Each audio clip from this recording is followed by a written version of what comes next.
I've always believed that some people enter your life quietly, like a soft breeze slipping through an open window, and others, they arrive like storms. But the truth is, sometimes the person who matters most shows up in a way you almost don't notice at first.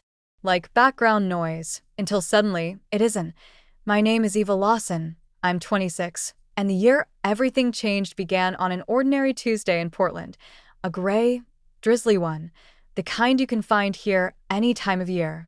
I was running late to work, balancing a coffee, my sketchbook, and the dying hope that my boss wouldn't lecture me again about time management.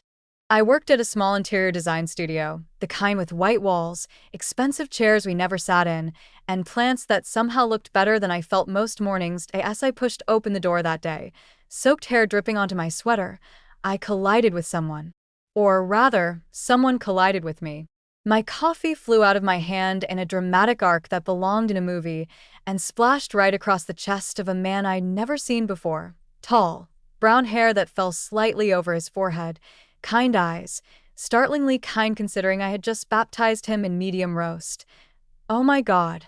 I'm so sorry," I gasped, reaching for napkins I didn't have. He blinked at his ruined shirt, then looked at me. "I guess that's one way to say hello," he said, and then he smiled, and something warm flickered in my chest, which was ridiculous because no one looks charming drenched in coffee. "I'm really, really sorry," I repeated, my face burning. "It's okay. I needed a reason to stop wearing this shirt anyway," he said, and held out a hand. I'm Liam Brooks. "I'm starting here today." "Of course." "My new coworker." "Perfect," I shook his hand weakly. I'm Eva.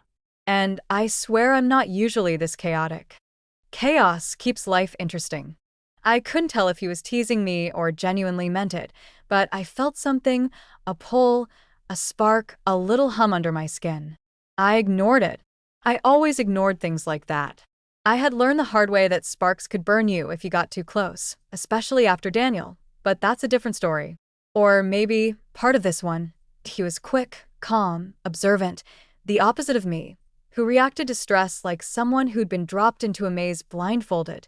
During lunch, he sat across from me in our tiny break room, unwrapping a sandwich. "You're an illustrator, right?" he asked. I blinked. "How did you know?" He nodded to my sketchbook. "You draw when you think no one's looking." "The strange part?" He said it softly, like he wasn't exposing me, like he was just noticing something true. "Yeah," I said. "I want to do it professionally someday. Book covers, maybe. Or children's books." "You will," he said confidently, taking a bite. "You just don't believe it yet." And there it was, the tiny flutter again, dangerous. Unwanted. I kept my guard up. Somehow, we fell into an easy rhythm, sharing lunches, coffee breaks, ideas. He had this way of listening like everything I said was worth hearing. I didn't trust it. I didn't trust him. Not because he seemed untrustworthy, but because he seemed safe. Too safe. Safe was scarier than anything. One rainy evening, as we left work together, Liam said, "Let me walk you home." "You don't have to," I said. "I know," he replied. "But I want to." He said it casually, not like a man trying to impress a woman, just a human being caring about another. We walked side by side under his umbrella, the streets shimmering with reflections of neon signs and headlights. "So," Liam said, "what's the thing you want most right now?" I laughed. "A dry jacket?" "Besides that." I hesitated, answered honestly. "To not be afraid of wanting things." He looked at me for a long moment, not intrusively, just thoughtfully. "That's something you learn by doing," he said. "Not by waiting." I didn't reply because I didn't know how, and my test arrived in the shape of a name on my phone screen that night. Daniel, my ex. The man I once thought I'd marry. The man who broke me in ways I still carried quietly, like bruises that never fully healed. He texted, "I'm in Portland for a few days. Can we talk?" My chest tightened, and though I didn't want to admit it, I was still terrified of the pieces he once left me. And I didn't tell Liam, I didn't tell anyone, but I felt the distance grow inside me. A cold space that hadn't been there before, a space that had nothing to do with Daniel, and everything to do with the fact that I was starting to care about someone new, someone who wasn't supposed to matter. Someone who was beginning to matter too much. I was heading home after work when I found Daniel sitting on the bench outside my building, the hood of his jacket pulled up against the drizzle. "Eva," he said softly when he saw me, and my body reacted before my brain did. Old fear, old memories, old love tangled together. "Why are you here?" I asked. I needed to apologize. For everything. I was stupid. I lost you, and it was the worst mistake I ever. Daniel. My voice shook. "Please don't do this." He took a step closer, and that's when I heard a familiar voice behind me. "Eva?" Liam, he stood a few feet away, holding a bag of groceries. Ones I never told him I needed, ones he must have bought because he noticed the empty fridge at my place yesterday when he helped me carry a heavy cabinet upstairs. Daniel looked between us. "Who's this?" Before I could speak, Liam answered gently. "I'm her friend." Something in his tone, something in his eyes, made my heart twist. But Daniel scoffed. "I see."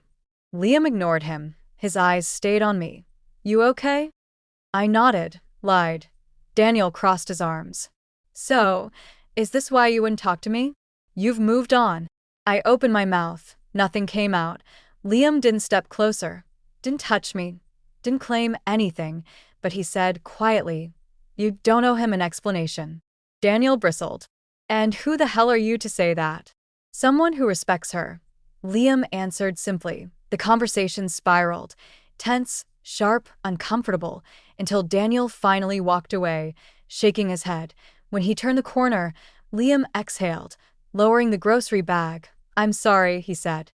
"I didn't mean to get involved." "No," I whispered. "Thank you."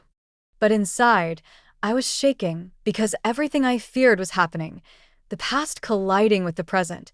Liam seeing a version of me I never wanted anyone to see, my heart cracking in ways I thought were finished breaking.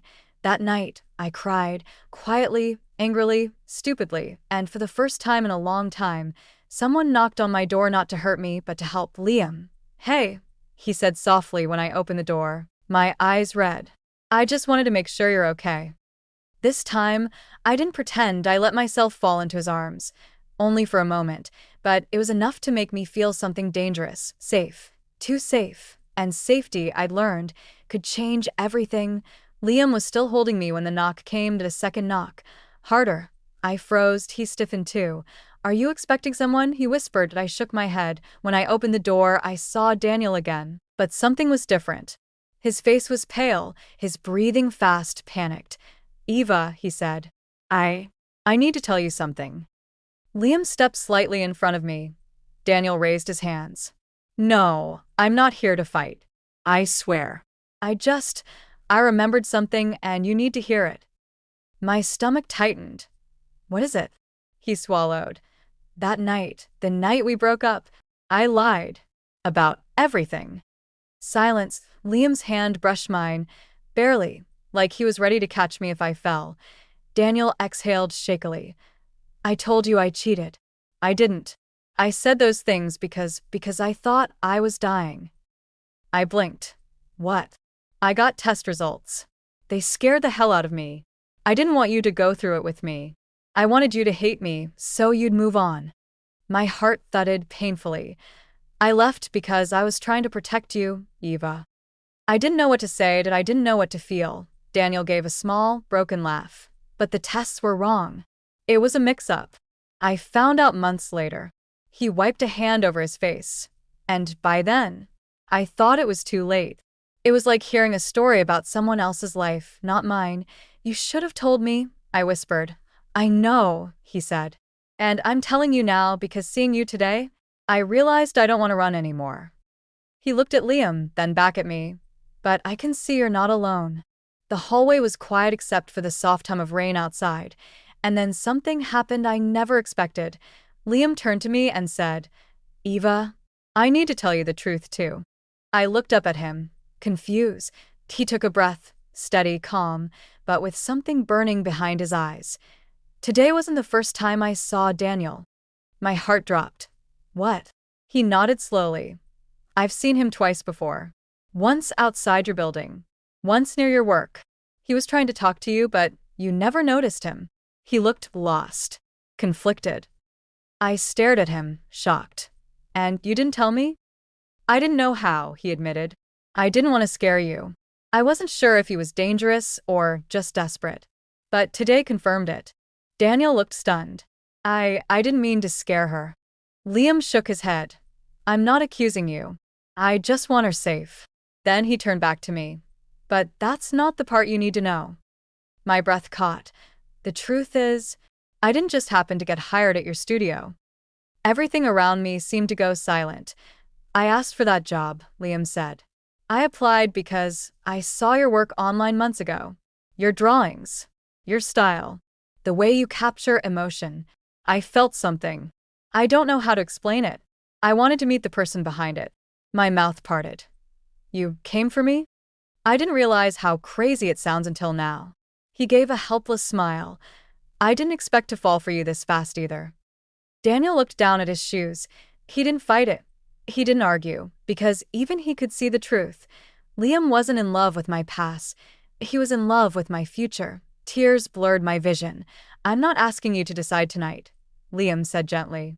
I just needed you to know the truth. All of it. For the first time in 2 years, I felt my heart shift, not backward, but forward. I looked at Daniel. He gave me a small, understanding nod. I won't push you. I promise, he said softly. I just needed you to know why I left. I nodded, grateful, sad, relieved. Then I turned to Liam, and in that moment, the unexpected became clear.